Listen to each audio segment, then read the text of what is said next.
Who's here?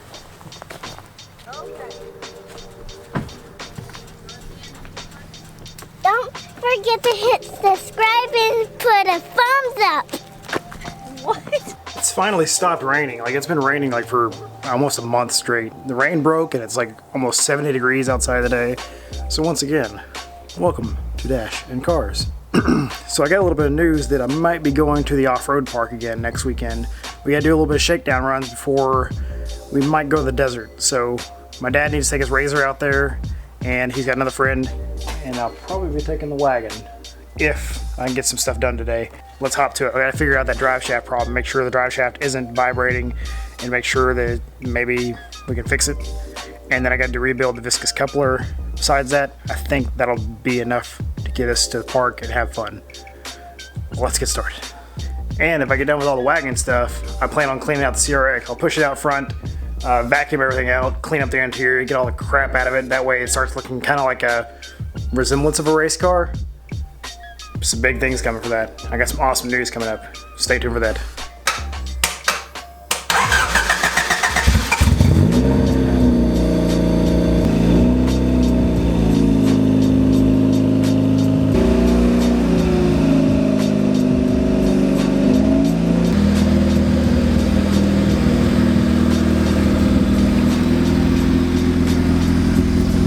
Well, the old wagon is a little dusty, so I'm going to run down the car wash, get a little spray off.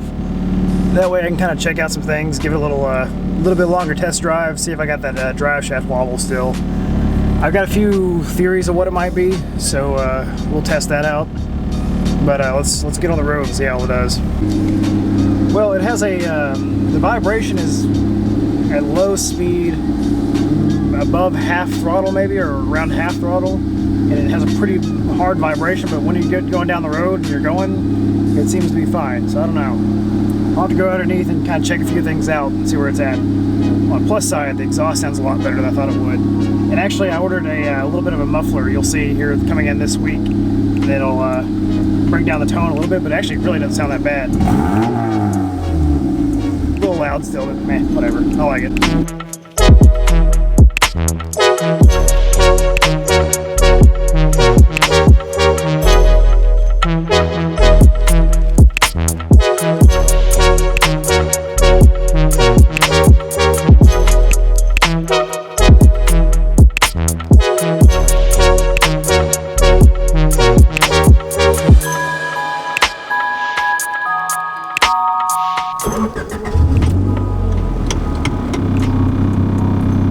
I knocked some of the mud off that was underneath it still from the last little mob session. But I'm gonna go drive around town. I've already snapped a couple rednecks necks. Anyway, yeah, some truck boys are going. That's there. I love that when I drive this wagon around. It's hilarious. See if I can recreate that vibration some more. Just kind of see if I can't pinpoint exactly what's causing it. Anyway, drive time.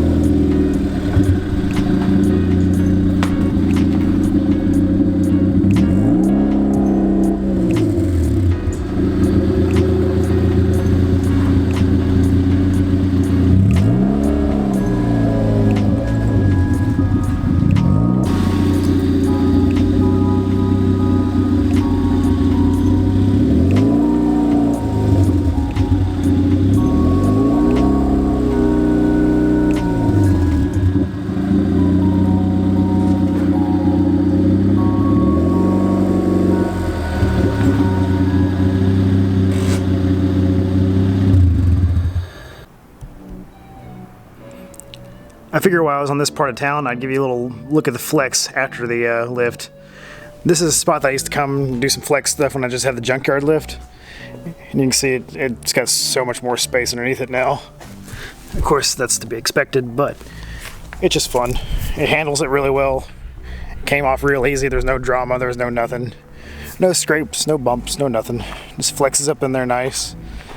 You can see it tucks the wheel up there real good. It's looking good. I kind of wanted to see this too, so I know where I need to go ahead and trim the new fenders when I do them. So I'm going to trim them a nice high arc. That way they have plenty of room. I may just follow this line here and go around. So a few more plans I'm going to do in the off season, actually probably the next week. I may do it next week, I don't know. It depends if I get some free time and how far ahead I get in the game. But I'm gonna do some rust prevention stuff inside all this, because after I did all this beading and stuff last year, it's got some surface rust starting to show, and I want to go ahead and clean all the rust off and paint the wheel wells. You can see a little bit of surface rust in certain areas, like where this is all flaked off, and I'll just go ahead and paint all that and just get that black, and do black here and do the black rocker down the side. But it's looking good, guys. It's I'm happy that it's doing well. The vibration stuff is still there. I'm not quite sure what's going on with it. The vibration on low RPM, it's only while I'm accelerating, so I'm not sure. When it's under load, that's when it starts going, and then once you kind of let off the throttle, it's fine. It stops vibrating. So that's what I gotta go chase now, and that's my problem. I gotta go see what I can't figure out. I could probably drive it like it is, just staying out of those situations. We'll see. I like to fix that though. That way it's out of my mind. I'm not worried about it, because right now I'm kind of timid with it being like it is. But man, it looks so good. Oh, I'm so happy with this. It's gonna be such a sick year for it.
I've always said I'm not a smart man all the time. Damn it, I don't know if you can see it or not.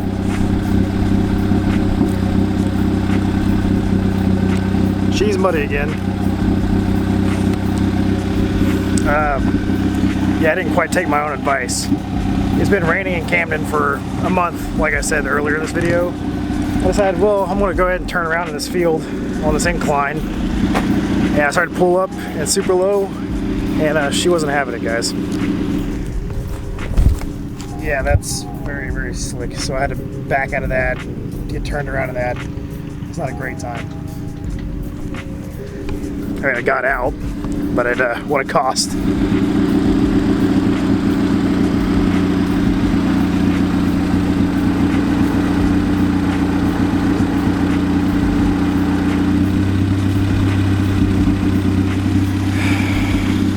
I got the car wash again?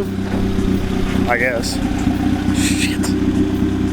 There goes my however many dollars that cost. Sometimes you gotta eat crow.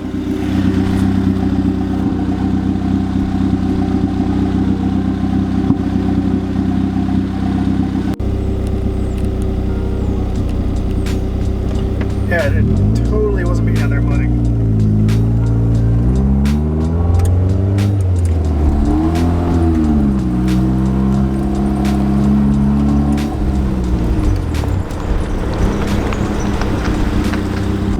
Maybe if I just go to a different car wash, maybe it won't be so embarrassing. I don't know. We shall see. It's totally a car wash trip number 2.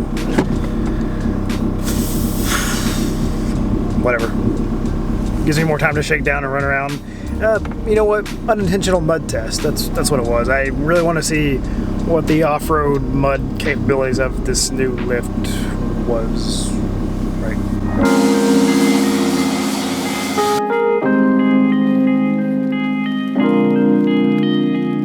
So let's see if I can keep this thing clean for more than 5 minutes.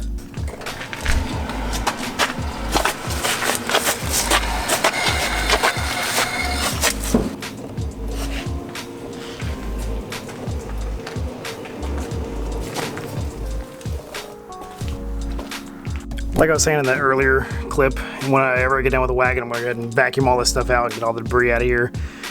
get it nice and cleaned up. It just needs a good bit of loving, a little bit of scrubbing. Get some of this stuff out of here, get some of the rest of the stuff that's just left over taken out of it. But I do have an idea for the roof, so I am going to go ahead and put a panel, probably aluminum. Just go ahead and put aluminum here. That way I can put some vents here for rattling vents like Justin has in his. That way you can open and close them. We'll see. It's not a whole lot of real estate right there. May just have to do some bracing on the aluminum here, or a little bit thicker aluminum. That way I can put the vents up here without it bouncing up down and rattling too much. But this video is not about the CRX. I just want to kind of roll it out to get some daylight on it. And it's really super easy to push in and out. That simple. So I was looking at my camber, and they actually need to go in still a little bit more. And I was thinking I was maxed out, but after I looked in here, you can see here, there's still some thread here, and it's maxed out here. So what I need to do is unbolt this and twist it in a couple more, and then bolt it back up, because I guess I got those uneven when I was threading those together, and that's why I got some thread still left here. With that little bit of probably 1/4 of an inch, 1/2 an inch, that's probably about 1/2 an inch. With that 1/2 an inch, I should be enough to pull that wheel, give it proper camber, pull it back in just a little bit. It's not too bad off, but it's noticeable when you're looking around on the front side of the car. And I think it's the same story with this side. This side of the camber looks not too bad. And I think I'm maxed out. Yeah, I'm maxed out on both sides on this one. You can kind of see there.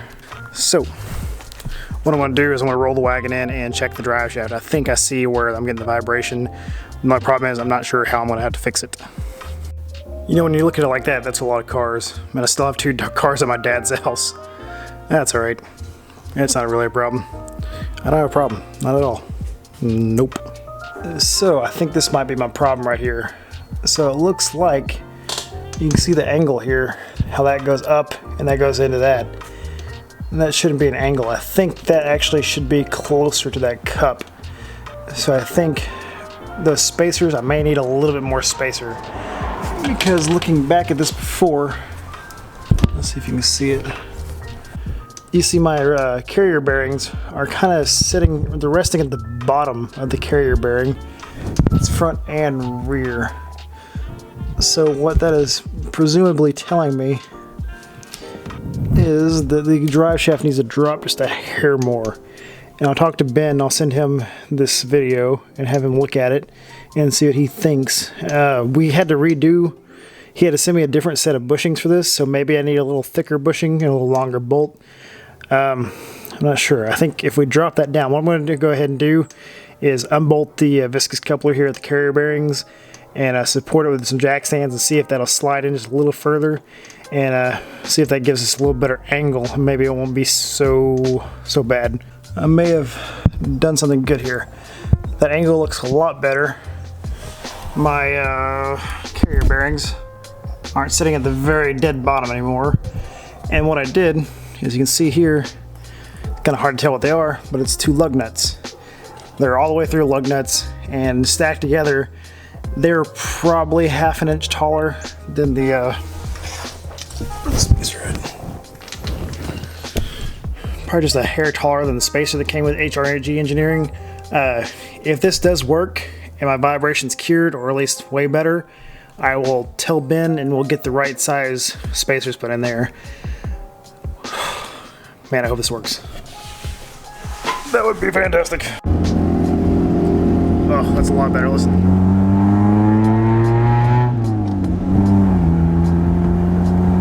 No vibrations. There's a very minute one, but it's so much better. You can tell as soon as I was even backing out of the driveway that it was gone. The major vibration's gone. I think if we'll see. I'll talk to Ben and we'll get that figured out at HRG Engineering. But I think that solved it. Thank goodness. I was really worried about that. It drives like a whole new wagon now. It feels real good now. But see, like when I used to take off like this, the whole car would shudder and buck, and it was just not happening. I get just a little bit of that coming out of that corner, but yeah, that's fantastically better. Alright guys, that is huge. Back to the garage. Oh, That feels good. It'll be quieter. This is the spacer for the subframe that Ben sent me. And looking at it here, it's right at, it's hard to see, I need to replace the battery, but it's right at an inch. So that was causing me some vibration. So the double stack of 2 lug nuts is netting me just a hair under 1.5 inches. So I think, like I said, it's kind of hard to see in camera. It's right there at 1.5 inches. 1 5/8, somewhere in there. Maybe that would completely eliminate that. We'll see. I'll talk to Ben and see what he thinks. So yeah, you can see the difference there. It's right at 1/2 inch. All right, Ben, that's what I need. Let me know what you think. If you don't have lug nuts, through-hole ones, I think I had these from the wagon when I first got it. I switched over to the neochrome lug nuts. Let me tell you, these lug nuts are awesome. I'll show you where else I've used them as spacers, and they're fantastic. I need a little bit of spacer here when I mounted this roof awning. So I needed some kind of big, thick metal spacer to get it just kind of centered up. Lug nuts. Just turned 2 lug nuts up, bolted through, ended up being perfect. This thing's been on for 1.5 years now. It's been fantastic. So I did notice also while I was driving around that my speedometer cable had come undone. So I'm going to pull my intake pipe off here and see if I can't get that to go back in, because it's kind of a pain in the butt to get completely on there. Whenever I took the transmission out last time, I lost the C-clip that holds it into the transmission. So I'm not super surprised that it came out, but at the same time, it's not going to be easy to put back in there either. Oh, let's see. See it laying out there. Oh, it's still pushed down in there. It probably just needs to be, yeah, it's got a little bit of wiggle room. Yeah, I think when I dropped the motor, it actually pulled it out just a little bit, just enough to disengage it. So I'm going to fiddle with that for a second and see if I can get that to plunk back into the transmission. Before I put this intake pipe back in the wagon, I have something really cool to say. My brother donated a master cylinder for the Free RX. So it's a whole new master cylinder kit, new reservoir, new everything, brand new from Advanced Auto. That's awesome. Thank you so much, Dwayne. That rocks. It's going to help me out so much. Donations like that make this project so worth it. And that's the problem, is I have to rely a little bit on donations, a little bit on crowdsourcing for this, because it will be eventually the Free RX. The piece de la resistance. And I don't speak French whatsoever. But that'll end up taking care of this whole mess we have here. And I'll be able to take all that off. What I want to do in an upcoming video is strip everything out of here and paint it, but I'm probably going to grab the front cap off of a CRX first to weld on here. Not sure if I'm going to go to Canada to get it or I'm going to go to Pick and Pull to get it. We'll see. It just depends on schedule wise. Aggressively, I'd like to have this ready for the end of the year, one of the rally crosses. I'd like to be able to haul it up there and donate it by the end of the year. Whether or not that'll happen, I don't know. There's going to be a lot of big changes in my life this year. But the progress will still be there for it. There will still be lots of cool stuff coming for it and donations here and there. And like I said, I'm going to clean it up and get it ready. I got some new fenders coming for it so we can get rid of these old jalopy ones. I think I did go ahead and make a decision on this. I am going to go back to Lexan just because it is a race car and it doesn't really need all that glass. The glass on the back is a heck of a lot of weight, and I really don't need all that weight back there. So what I'm going to do is I'm going to get a new Lexan panel for back here. I may do some vents back here into the Lexan with some brake ducting or something cool. I don't know, I'll look into that. I always wanted to do something like that. I thought that'd be a cool project. But also, I'm going to do rivets instead of these self-tapping screws, because these kind of rattle loose, and rivets, well, they're not going to rattle loose. And like I said, with the aluminum on here, I'll do the same thing, and I'll just rivet it to the body and put some sealant on there and call that good. Alright, so on that note, the wagon is in a good spot. I think we know what you got to do to tackle that vibration. If nothing else, it's way more livable now.